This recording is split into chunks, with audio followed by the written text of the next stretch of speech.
అనకాపల్లి జిల్లా గోలుకొండ మండలం పాత కృష్ణదేవపేట గ్రామానికి చెందిన నడిగట్ల నోకాలం అనే వృద్ధ మహిళ 50 ఏళ్లుగా ఆమెకు చెందిన స్థలంలో కాపురం ఉంటుండగా అదే గ్రామానికి చెందిన వైసీపీ నాయకులు మాజీ ఎంపీటీసీ వత్తల నాగేశ్వరరావు దౌర్జన్యం చేసి తాను నివసిస్తున్న పాకను కూల్చివేశారని గోలుకొండ తహసీల్దార్ కార్యాలయం వద్ద ఆవేదన వ్యక్తం చేశారు. ఈ విషయంలో తనకు న్యాయం చేయాలని ఆమె అధికారులను కోరారు. మా అమ్మగారండి అయితే 30 సంవత్సరాల క్రితం నుండి ఆ పాకలో చిన్న గవర్నమెంట్ స్థలం పాకలో కట్టుకొని సెంటున్నర దాంట్లో కట్టుకొని ఉంటుంది బాబు.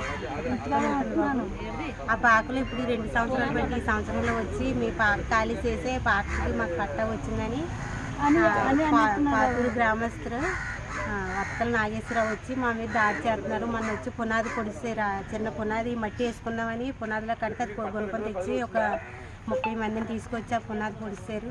ఈరోజు పాకకి రేకాన్ని వేసుకుందామని నిన్న 4 సిమెంట్ రేకులు 4 ఊసలు తెచ్చి వేసుకుంటే ఆ గొయ్యిలు అవి మూసేసి వాళ్ళ ఆవిడ గారు వచ్చి అది వేయకుండా ఉంటే మా అబ్బాయి మండలానికి వచ్చి డీడీ గారు తడితే వేసుకోమని చెప్పారు.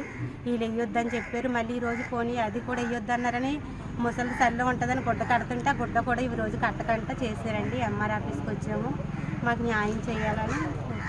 ఏ ఊరమ్మా? ఏ ఊరు? పాదు మా పేరు ఏం పేరు? నడిగట్ల నోకాలమ్మ.